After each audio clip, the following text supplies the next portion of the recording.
बिस्मिल्लाहिर्रहमानिर्रहीम।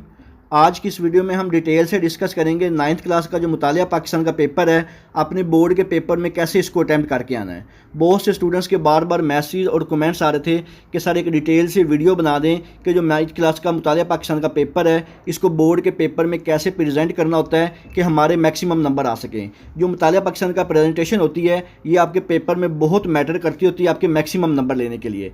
आज की इस वीडियो में मैं आपको मुकम्मल डिटेल से एक पूरा पेपर शेयर करूँगा और आपको कुछ पॉइंट्स बताऊँगा कि जो आपने बिल्कुल गलती नहीं करनी है। अगर आप इसी पैटर्न के मुताबिक अपना पेपर हल करेंगे तो इंशाअल्लाह आपके मुतालिया पाकिस्तान के पेपर में मैक्सिमम नंबर आ सकते हैं। तो मुतालिया पाकिस्तान के पेपर को अटैम्प्ट करने के लिए सबसे पहले आपने ऊपर लिखना है इंशाइया तरह, यानी कि जब आप उसका इंशाइया हिस्सा कर रहे हैं, इसके दो हिस्से होते हैं, एक हिस्सा अव्वल होता है, एक हिस्सा दोम होता है। जब आपने शॉर्ट क्वेश्चन वाला पोर्शन करना है तो आपने सबसे पहले ऊपर हिस्सा अव्वल की हेडिंग देनी है। उसके बाद आपने जो सवाल करना है, सवाल नंबर 2 करना है तो सवाल नंबर 2 लिखना है, क्योंकि शॉर्ट क्वेश्चन के दो पोर्शन होते हैं, एक क्वेश्चन नंबर 2 के नाम से होता है, क्वेश्चन नंबर 3 के नाम से होता है। अगर आपने पहले सवाल नंबर 2 करना है तो आपने सवाल नंबर 2 की हेडिंग देनी है। उसके बाद यहाँ पे जो सबसे ज़्यादा मिस्टेक है जो अक्सर बच्चे करके आते हैं, वो आपने यहाँ पे वो बिल्कुल भी नहीं करनी है। आपने शॉर्ट क्वेश्चन नंबर 2 का जो पार्ट करना है आपने वो यहाँ पे वही हेडिंग देनी है। बाद दफ़ा बच्चे क्या करते हैं कि वो क्वेश्चन नंबर 2 का पार्ट नंबर 3 हल कर रहे होते हैं, लेकिन यहाँ पे जो हेडिंग देते हैं वो पहले नंबर की दे देते हैं। ऐसा आपने बिल्कुल भी नहीं करना, इस तरह आपका क्वेश्चन जो है वो गलत हो सकता है। आपने शॉर्ट क्वेश्चन का जो पार्ट हल करना है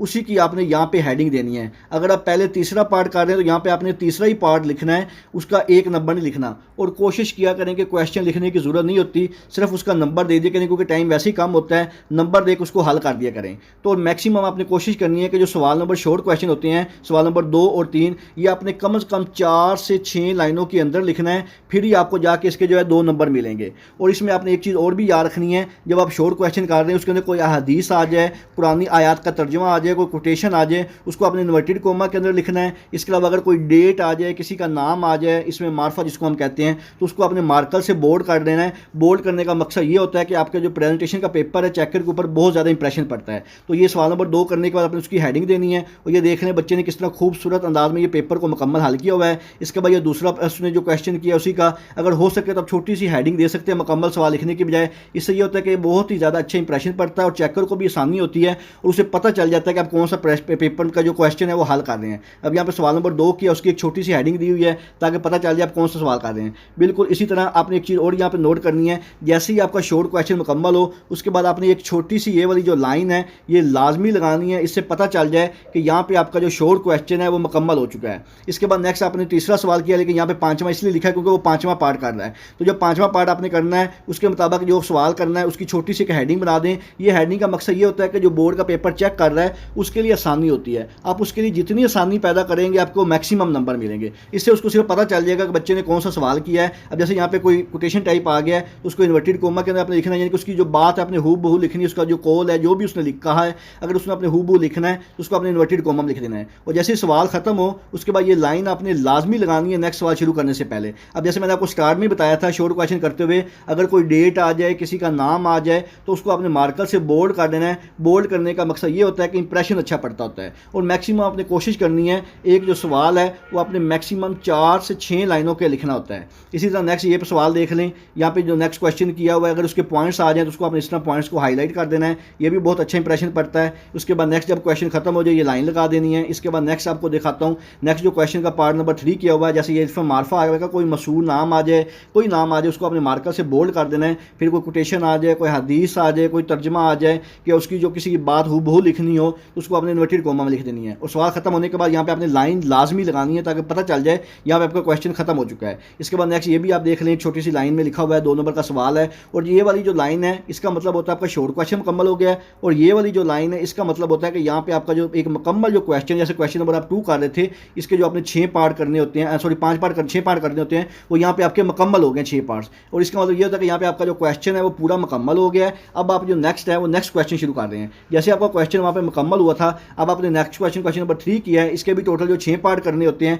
तो पहला पार्ट लिखा है पाकिस्तान में ग्लेशियर्स के नाम है, ये इसका मतलब ये होता है कि जो चेकर है उसको पता चल जाता है कि आप कौन सा क्वेश्चन कर रहे हैं। फिर उसके जो पॉइंट्स है वो आपने सारे लिख देने हैं। इसी तरह नेक्स्ट आपने जो पार्ट करना है उसका नाम देना है। ये हेडिंग आपने लाजमी देनी है, इससे पता चल जाता है कि चेकर के लिए जो चेक करने में आसानी पैदा हो जाती है। इसके बाद नेक्स्ट जो पार्ट है वो आपने लिखना है। इसी तरह जब ये पार्ट खत्म हो जाए ये लाइन लाजमी लगानी है कि यहाँ पे ये पॉइंट खत्म हो चुका है और सवाल का जो पार्ट है वो भी खत्म हो चुका है। इसी तरह नेक्स्ट आपने जब पार्ट करना है उसके जो पॉइंट्स आ जाए उसको आपने इस तरह हाईलाइट कर देने कि ये 4 पॉइंट्स उसके लिखे हुए हैं जो उसने पूछे हुए हैं, ठीक है। उसके बाद नेक्स्ट जो है उसी तरह आपने सवाल लिखना है, कोई नाम आ जाए कोई डेट आ जाए उसको आपने बोल्ड कर देना है। बोल्ड करने का मकसद ये होता है कि उसको पता चल जाता है कि यहाँ पे आपका जो क्वेश्चन है वो मुकम्मल हो चुका है। अब जैसे आपका क्वेश्चन मुकम्मल हुआ है, क्वेश्चन मुकम्मल होने के बाद आपने ये लाइन लाजमी लगानी है इस तरह, ताकि पता चल जाए यहाँ पे आपका जो सवाल है वो मुकम्मल हो चुका है। उसके बाद इसका हिस्सा 2 होता है जिसको इंशाइया का लॉन्ग क्वेश्चन कहते हैं। इसमें आपके पास टोटल जो सवाल होते हैं वो 3 होते हैं, 3 में से आपने 2 करने होते हैं। तो सबसे पहले उसने जो सवाल हल किया वो सवाल नंबर 4 को हल किया हुआ है। सवाल नंबर 4 हल करने के बाद उसने अपने सवाल की जो हेडिंग है ये लाजमी लिखनी है ताकि पता चल जाए आप कौन सा क्वेश्चन हल कर रहे हैं।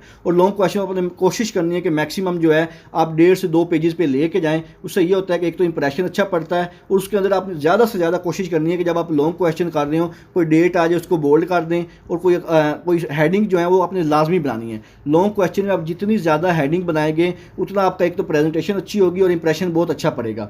तो लॉन्ग क्वेश्चन में आपने ज़्यादा से ज़्यादा कोशिश करनी है, आपने हेडिंग बनानी है और 2 पेजेस का कम से कम आपने लॉन्ग क्वेश्चन लिखना है। और जैसे आपका लॉन्ग क्वेश्चन मुकम्मल हो आपने ये लाइन लाजमी लगानी है कि यहाँ पे आपका जो लॉन्ग क्वेश्चन है वो मुकम्मल हो चुका है। इसी तरह नेक्स्ट आपने जब लॉन्ग क्वेश्चन शुरू करना है, क्वेश्चन नंबर जो 5 के नाम से जो शुरू करना है इस तरह बिल्कुल उसकी हेडिंग देनी है। फिर जो सवाल है उसकी हेडिंग देनी है। कोई डेट आ गई उसको अपने मार्कर से लाजमी बोल्ड करना है, ये बहुत अच्छा इंप्रेशन पड़ता है। कोई नाम आ जाए उसको आपने बोल्ड करना है, ये बहुत अच्छा इंप्रेशन करना है। और जो लॉन्ग क्वेश्चन उसको एक तो अपने पैराग्राफ की शक्ल में लिखना है और दूसरा हेडिंग बना के लिखना है। हेडिंग से बहुत ज़्यादा अच्छा इंप्रेशन पड़ता है। एक तो पेपर की प्रेजेंटेशन अच्छी होती है, चेकर पे इंप्रेशन अच्छा पड़ता है, नंबर जो है मैक्सिमम आते हैं। फिर सर ये दूसरी हेडिंग दी हुई है, फिर ये तीसरी हेडिंग दी हुई है। हेडिंग के नीचे ये जो लाइनें हैं ये अपने एंड पे लगानी है। साथ साथ लगाएंगे तो आपका टाइम ज़ाया होगा। अगर एंड पे टाइम बच जाए पेपर मुकम्मल करने के बाद तो फिर आपने ये सारी हेडिंग लगानी है। तो बिल्कुल इसी तरह नेक्स्ट ये उसकी हेडिंग दी हुई है, उसके नीचे अंडरलाइन किया हुआ है, नेक्स्ट हेडिंग इसके अंडरलाइन किया हुआ है। इस तरह जो आपने मैक्सिमम जो आपको बताया है आपने कम से कम 2 पेजेस का लॉन्ग क्वेश्चन अगर आप लिखेंगे तो फिर जाके आपको जो उसके नंबर हैं वो मैक्सिमम मिलेंगे। और आपने लाजमी कोशिश करनी है कि जो मैक्सिमम जो सवाल है लॉन्ग क्वेश्चन का अगर तो वो छोटा है तो उसको 2 पेजेस पे लेके आए। अगर क्वेश्चन की लेंथ ही लंबी है तो फिर आपने उसको 3 से 4 पेजेस पे लिखना है। ये जितना ज़्यादा आप हेडिंग बना के पॉइंट्स बना के लिखेंगे, पैराग्राफ बना के लिखेंगे, उतनी इसमें अच्छी आपकी प्रेजेंटेशन अच्छी बनेगी। जो डेट्स है इसको आपने बोल्ड कर देना है। और जैसे आपका क्वेश्चन खत्म हो यहाँ पे आपने लाइन लाजमी लगानी है कि यहाँ पे आपका जो पेपर है वो क्वेश्चन है वो खत्म हो चुका है, मुकम्मल जो लॉन्ग क्वेश्चन है। तो ये था आपका 9th क्लास का मुतालिया पाकिस्तान का मुकम्मल जो एक मुकम्मल हलशुदा पेपर है प्रेजेंट करने के लिए। और आपने बिल्कुल इसी तरह इसको प्रेजेंट करना है। इंशाअल्लाह आपके भी इसी तरह अगर प्रेजेंट करके आएंगे तो आपके पूरे जो नंबर है 50 आएंगे। मजीद अगर आपके ज़हन में किसी किस्म का कोई सवाल हो प्रेजेंटेशन के हवाले से, गेस्ट पेपर के हवाले से, आप मुझसे कमेंट सेक्शन में पूछ सकते हैं। दुआओं में याद रखिएगा। जज़ाकल्लाह। अल्लाह हाफिज़।